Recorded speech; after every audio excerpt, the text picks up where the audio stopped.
بسم اللہ الرحمن الرحیم والصلاة والسلام علی رسول اللہ وعلی آلہ وصحبہ اجمعین۔ معزز ناظرین و سامعین کرام، السلام علیکم ورحمۃ اللہ وبرکاتہ۔ ابنی ھذا سید، یہ میرا بیٹا سید ہے۔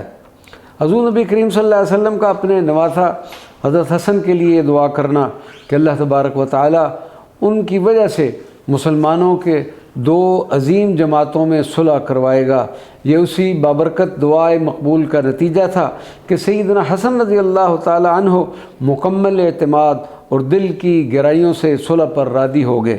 ماہ ربیع الاول شریف سال 41 ہجری کو چند شرائط پر صلح کا تحریری معاہدہ مرتب ہوا۔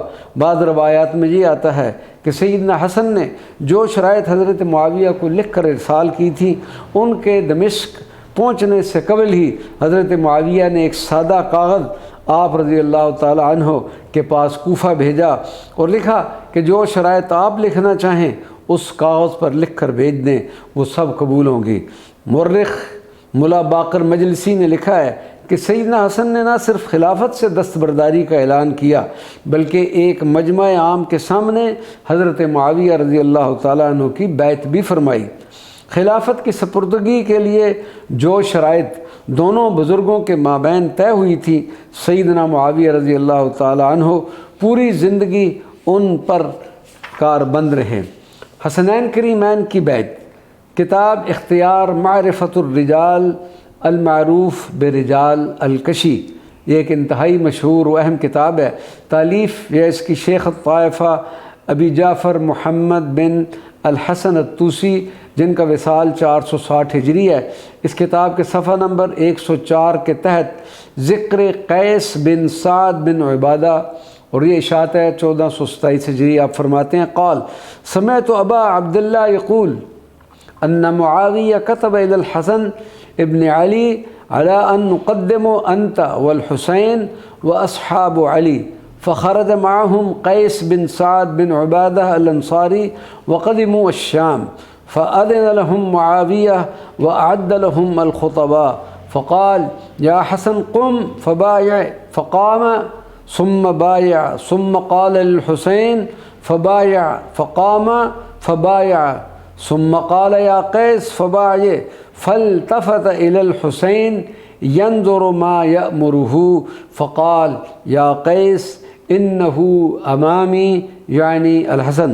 راوی کہتا ہے کہ میں نے حضرت امام جعفر صادق کو فرماتے ہوئے سنا کہ حضرت معاویہ رضی اللہ تعالیٰ عنہ نے حضرت امام حسن کی طرف لکھا کہ آپ حضرت حسین اور حضرت علی کے ساتھیوں کو لے کر میرے ہاں تشریف لائیں۔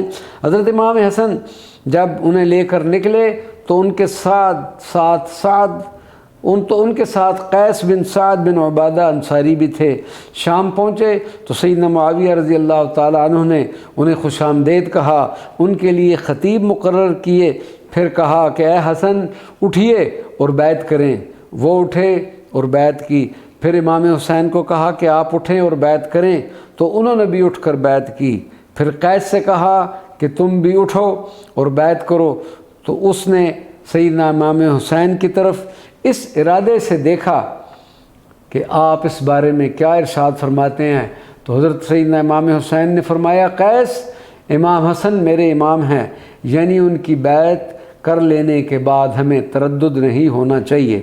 شرائط صلح کی ایک اہم شرط استاد عبدالوہاب نجار کی مشہور کتاب الخلفاء الراشدون میں ہے کہ حضرت امام حسن کا سیدنا معاویہ کے ساتھ صلح کی شرائط میں ایک شرط یہ بھی تھی کہ وہ اہل مدینہ، اہل حجاز اور اہل عراق کے کسی بھی شخص سے کسی بھی چیز کا مطالبہ نہیں کریں گے۔